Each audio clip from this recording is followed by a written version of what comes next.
These are Nebraska corn farmers. They work in acres, not hours, harvesting the energy and climate solutions the world needs.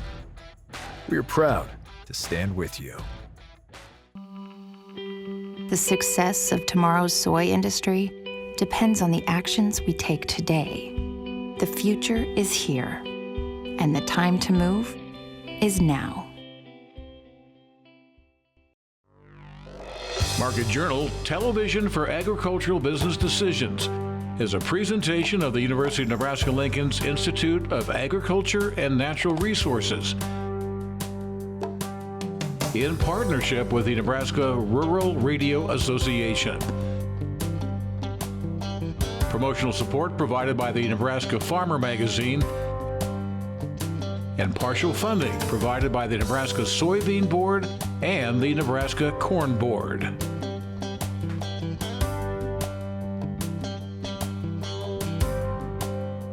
Well, hi everyone, I'm Bryce Duskett, and thank you very much for joining us today here on Market Journal. We are broadcasting from the Nebraska State Fair, of course, in Grand Island. There is plenty to see and do around this celebration of all things Nebraska.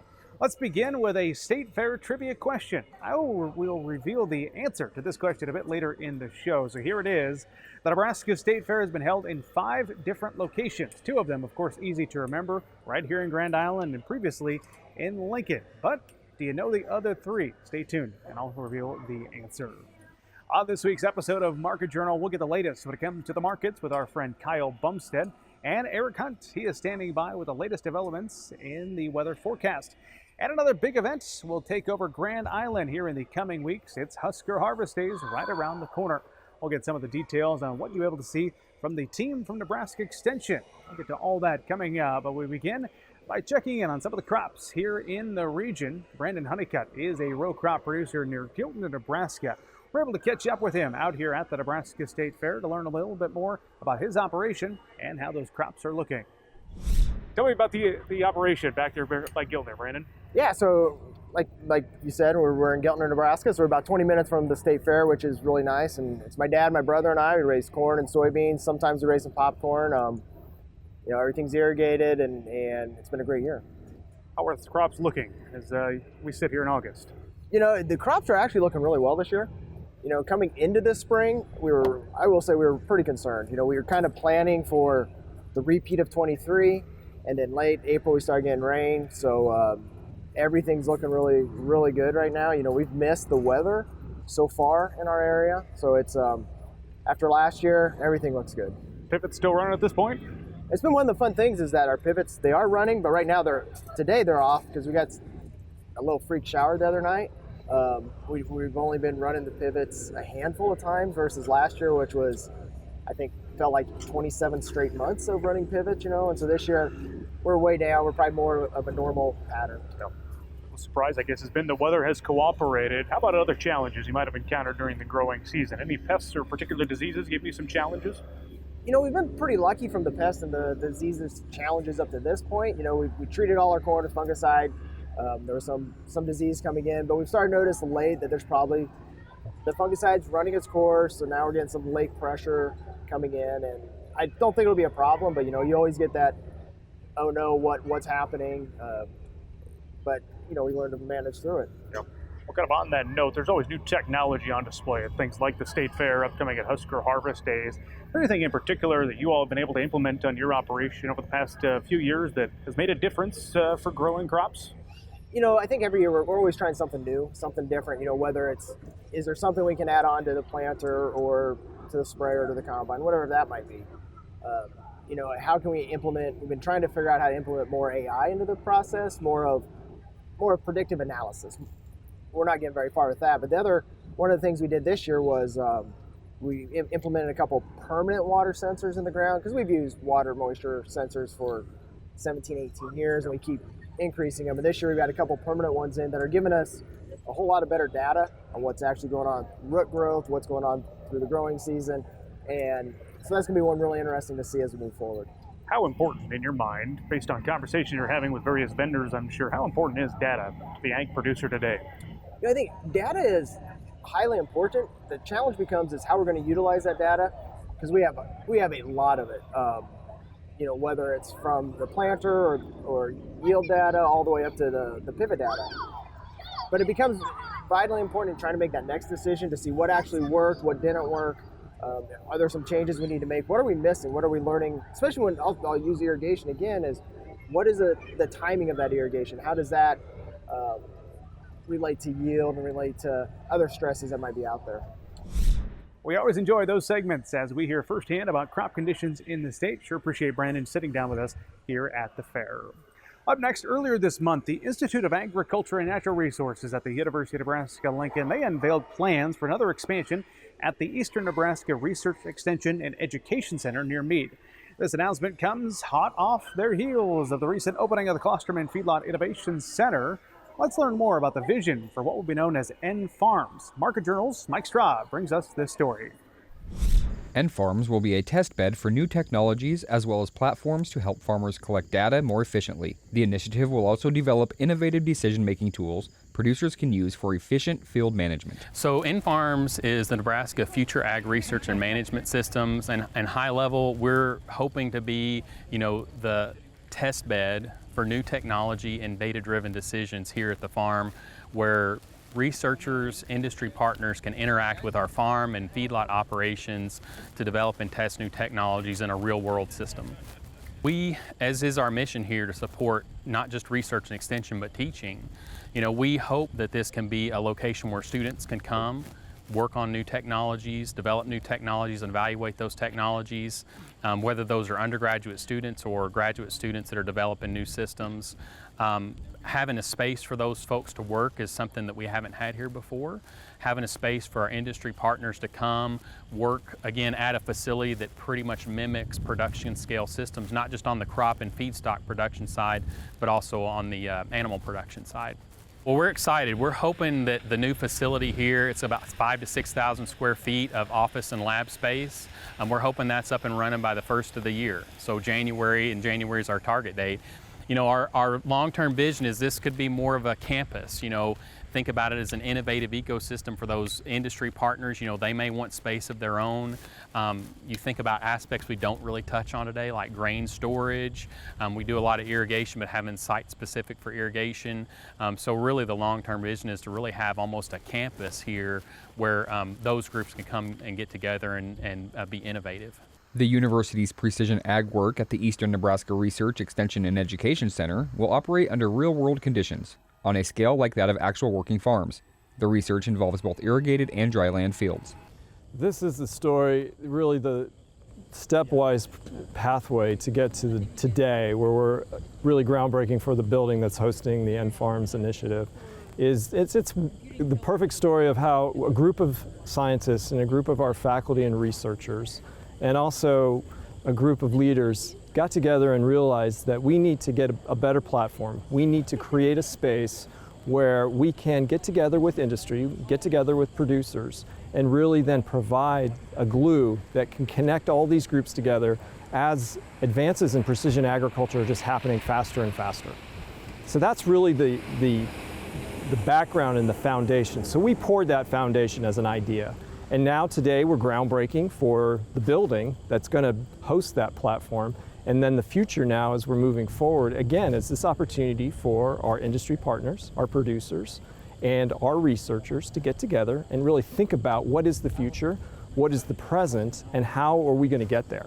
And how can that be useful and helpful for our producers to continue in the Nebraska tradition of producing safe, affordable, and nutritious food that's going to feed into the humans, the animals, and then also into the other industries that are supported in our bioeconomy.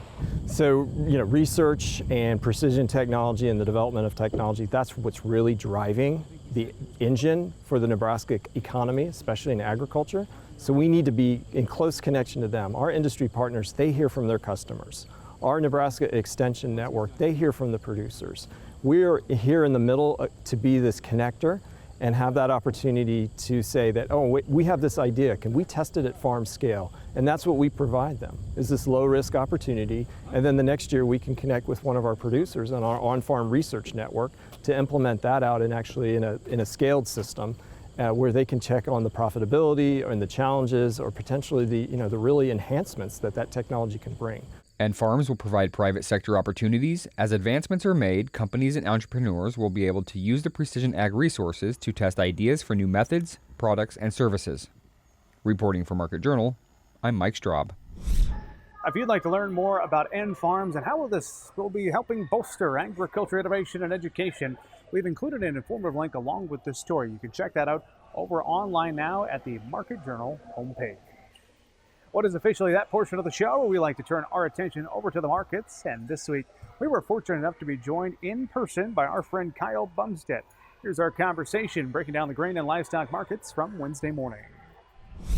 Start on the grain side of things. Not a lot of things to talk about that are positive for corn and soybeans in particular. Not right now, but as we're here in the middle of the week, December corn is sitting at a precipice here. 399 3/4 is a big number here for us to try to get through and close above on a monthly chart here at the end of the month. We got the end of the month. It's the end of the quarter coming up here. It's also the end of the marketing year for grains as well too. So a lot of things are coming together here at one time. But 399 3/4. I'd ideally like to see us close above $4.25 here on Friday. That would give us the known reversal here as far as the technical standpoint. And we've thrown a lot of bearishness at this market here. The spreads are very neutral, which tells me that there's still some concern out there in some areas, but the commercials are pretty comfortable with the size of the crop that we have coming on here. But we've known that for a long time. The non-commercials are short, so it wouldn't surprise me if we could get that bullish reversal here on a monthly chart, if we could come in here and see some non-commercial short covering.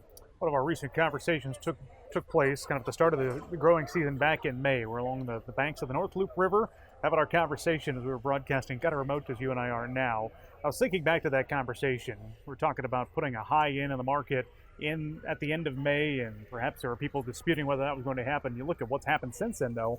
Been a one-way street here, downside for both corn and soybeans. You predicted that accurately then. What's your crystal ball tell you about the next few months of where we're heading? That's a very good question. Now, we're up against our synthetic puts here, basically in corn and soybeans with crop insurance. So I can see us potentially grinding higher, but I do want folks to take note of the basis moves. If there's any basis moves here, that's going to be a key, as well as our future spreads. If our future spreads start to narrow up a little bit, that's going to be some friendliness coming to the market. So we've also got a big move here coming with the election coming on here. What side gets in there? Who knows what's going to happen with foreign policy? But there's some things that we're not hearing this election that we heard last election, like buying bigger tractors and things like that. We're not hearing those kinds of things. So it's got some of the trade kind of cautious, and they're really watching this election moving forward, as well as the interest rates. Let's switch from grains over to livestock, spend some time over there. Live cattle and feeder cattle both kind of have a tough month here as you and I visiting in August. Why is that? Well, I think you had the funds that were long on the live cattle side of things here. They just pulled the plug and said, we want to take our money out. And we saw some pretty vicious moves. We were down in feeder cattle some days almost $9, not quite $9 there, a couple sessions there. And it looked to me like when we saw that selling, we did see both commercial and non-commercial selling. So the non-commercial, the funds, they added to their shorts here. Now, recently, mid of the week, we did see some short covering there in the feeder cattle. We did see that on Tuesday, and a little bit of light short covering here on Wednesday, but then we switched back to kind of a negative vibe here as we got into the middle of the session here, middle of the week. We did see more non-commercial or some commercial bear spreading out there, commercials taking some coverage. Now on the live cattle side of things here, it was profit taking. It felt to me when we started out early this month, the way things were trading out in those deferred contracts, how they were falling off, and they just couldn't catch a bid out there. It felt to me like there's something bigger. Someone was seeing something out there after the first of the year, like maybe a plant closure coming or something like that, or worried about the economic situation we're sitting in now. Some folks are comparing this to 2008. While the headlines are about the same, the action in the macro markets is different. We did see the meltdown in 2008. We're not seeing the meltdown here in 2024. What we are seeing, though, is something similar is 2014. We are seeing where this time of year we did put in some sort of a low here on this October and December live cattle. Then we ground higher and made new highs eventually towards the end of the year, first part of the next year. So it wouldn't surprise me if we're going to follow that kind of pattern here as we move forward into the end of the year. We are seeing some positive things here as far as the placement numbers and things like that moving forward. Our spreads are looking decent here. We are seeing a lot of bull spreading going on here, but the question is what happens with this economy moving forward, and can the consumer still afford to buy beef? That's your biggest question mark, is what happens with the economy at this point. What sort of opportunities do you see for cattle producers right now? I think there's opportunity in the basis. The cash market here. I do look for the Nebraska trade to kind of keep softening up here, and the southern trade to kind of keep steady to maybe grind higher a little bit. I do look for Texas and Nebraska to trade par at some point in time. So the hedgers out there, if there's an opportunity to capture some basis, I look for them to do that. Another thank you to Kyle for joining us out here on the grounds of the Nebraska State Fair. As a reminder to you, we always like to ask your questions to our commodity analysts. So if you have one in the future, go ahead and email us. You see the email there at the bottom of your screen now, and I'll be sure to pass your question right along. Husker Harvest Days was founded back in 1978, and it has grown to be the largest outdoor farm show representing the Western Corn Belt. Every year, tens of thousands of farmers and ranchers, they make their trek to Grand Island for this show. Matt Youngman, he's the National Events Director for Farm Progress. He says that Husker Harvest Days has more hands-on and live demonstrations than almost any other farm show that he knows of. You can learn all about some of the details of the big show coming up in the September issue of the Nebraska Farmer. And stay tuned, we'll have even more information on the event and UNL's involvement a bit later here on the show. That brings us to our weekly check now with weather with Nebraska Extension and Market Journal Chief Meteorologist Eric Hunt. Eric, what are you tracking when it comes to the week ahead? Thanks, Bryce. After a relatively warm game on Saturday, we're going to get some relief on Sunday in the form of a cold front. They'll be associated with this trough that's moving through the upper Midwest and into the northeastern United States. At the surface, we'll see a cold front driving through much of the state by at least early Sunday morning. They'll bring temperatures down at least the upper 70s to low 80s across most of the state, with potential for temperatures being a little bit warmer across the panhandle.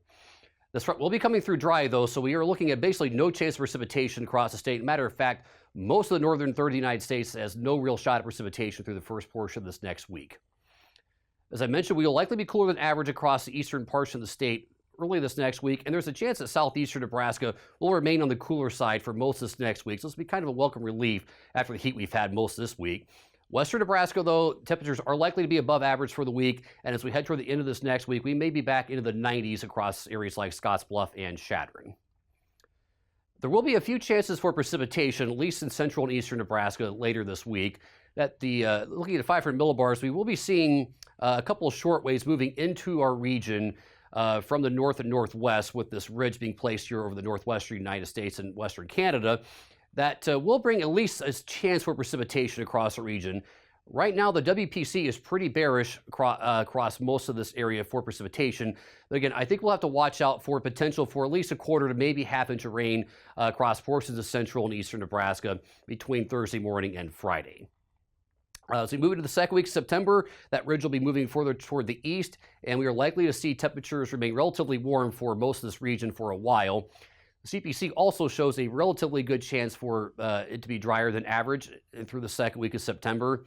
Again, the CPC is showing relatively warm conditions across the western U.S. I'm a little concerned this is a little bit underdoing the warmth across the eastern portion of Nebraska and western Iowa. So again, I think we will likely be back into the upper 80s and potentially even to the low 90s as we head to the second week of September. This output is the anomalies from the artificial intelligence of the European model, which suggests temperatures will likely be well above average for most of the second week of September. Speaking of heat, we had quite a bit of heat earlier this week across the eastern half of the state, particularly here in eastern Nebraska, where we had humidity and heat to deal with. So we spent several days in a row with the cattle comfort index reaching the extreme danger value. We've also been very, very dry across a good portion of the state for the last 30 days. So a lot of central and eastern Nebraska has been 50% or less of precipitation month of August. The good news, though, is we have seen pretty good amounts of precipitation across parts of southwestern and the southern portion of the panhandle of Nebraska. And that has helped lead to some drought improvements on the drought monitor across southwestern Nebraska and the southern panhandle. Unfortunately, we've seen a lot of degradation across southeastern Nebraska late. We now actually have some D2 here across Gage and Jefferson and Thayer counties.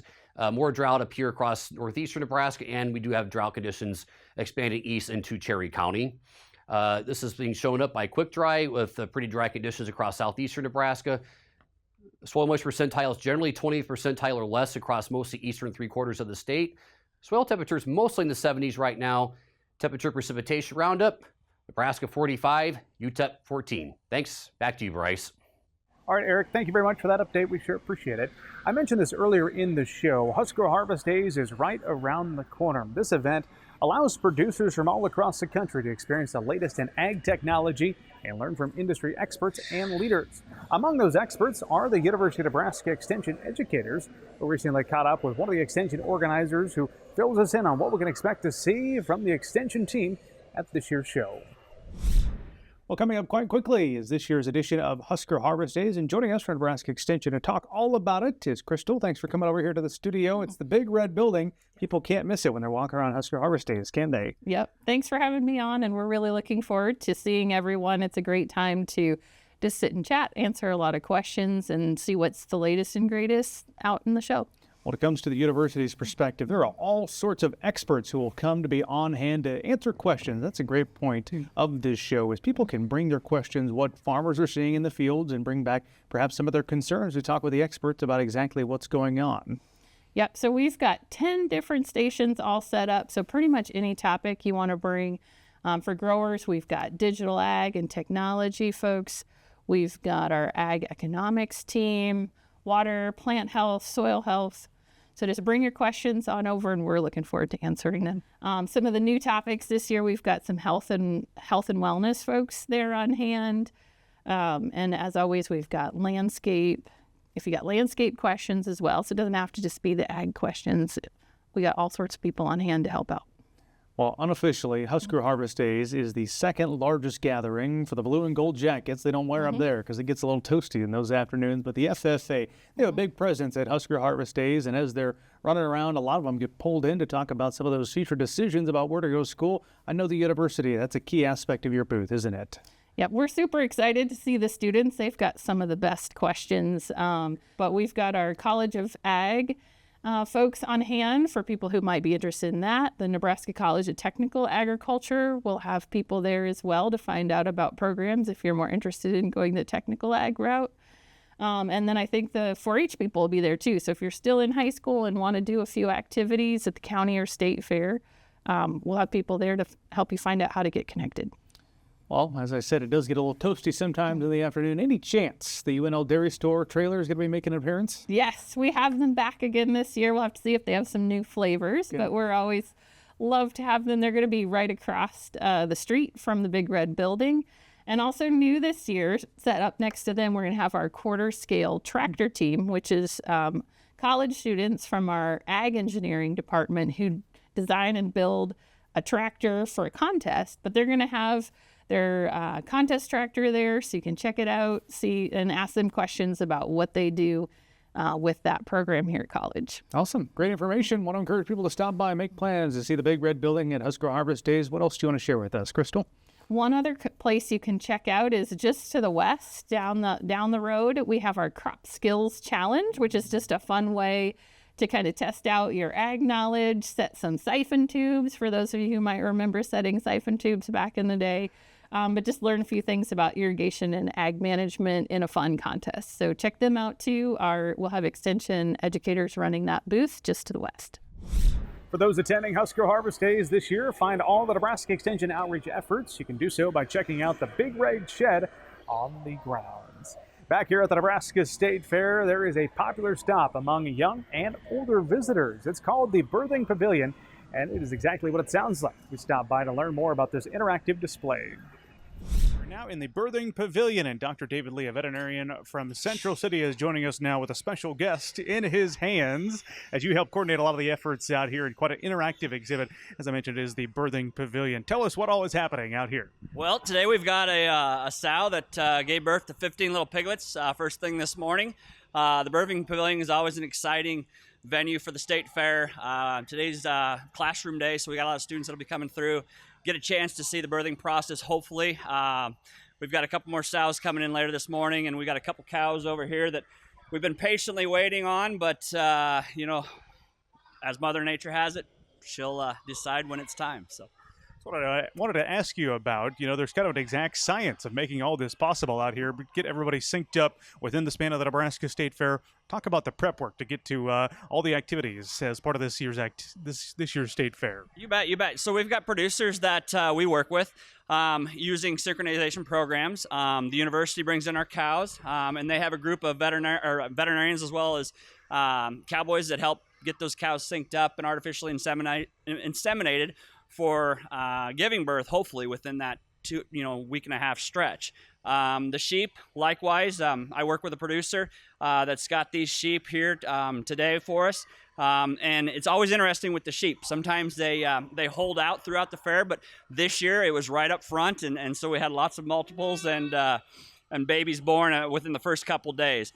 Likewise, on the sows, we have a sow producer that we work with, and there's a lot of communication that goes in, and a lot of science behind it for sure. In the short amount of time that we're here, seeing a lot of the students walking through is part of their activities. Good field trip for them to come out to the state fair. But for people young and old alike, what reactions do you hear? Yeah, it's always interesting. And so, as you know, we're each year, each generation seems to be further and further removed from agriculture. And this exhibit is really important in getting those kids an understanding of where their food comes from, production agriculture. Where their Christmas ham comes from, where their eggs come from, where their hamburgers and steaks come from. And so it gives us an opportunity to educate, remind, and just get in front of them and try to correct maybe some information as far as where their hamburgers come from, where their milk comes from. It's always fun for me. Some of the older guys that come through back in the day, they're reminiscing about just this morning, within the last 5 minutes, question on needle teeth clipping and tails. And when I was a kid, my dad had me out in the farrowing barn at, the crack of dawn, processing piglets, sleeving sows. And so, it's always fun for me to just reminisce with some of those older guys. Finally, students that are studying to become veterinarians, they've got some hands-on activities out here as well, helping to volunteer 3 different shifts throughout the days, correct? Yeah, we've got an excellent set of interns. We've been blessed to have excellent interns, and with the Nebraska veterinary program that's partnered with Iowa State, we've been blessed to be able to get a couple interns this year. But we always reach out to other veterinary schools. If there's a senior veterinary student that is interested in some hands-on opportunity, they get credit, they get reimbursed, and they get free fair tickets and food, and the hands-on experience is priceless. Thank you to Dr. David for his time out here at the fair. It is now time to answer the trivia question that I opened this week's show with. The Nebraska State Fair has been hosted in 5 cities over its history. You know all 5 spots? The first few are easy, of course, here in Grand Island, and then there was Lincoln before that. But you might not have known that the fair was also held in Omaha, Nebraska City, and Brownville. Now you have it, 5 locations of the rich history of the Nebraska State Fair. That is going to be out all the time we have for this week's program. We hope to see you back here next time. But until then, I'm Bryce Duskett, wishing you a safe and productive week. Join Market Journal online at marketjournal.unl.edu. You can also follow us on Twitter, Instagram, and Facebook. Promotional support is provided by the Nebraska Farmer Magazine. Market Journal is produced by the University of Nebraska-Lincoln's Institute of Agriculture and Natural Resources.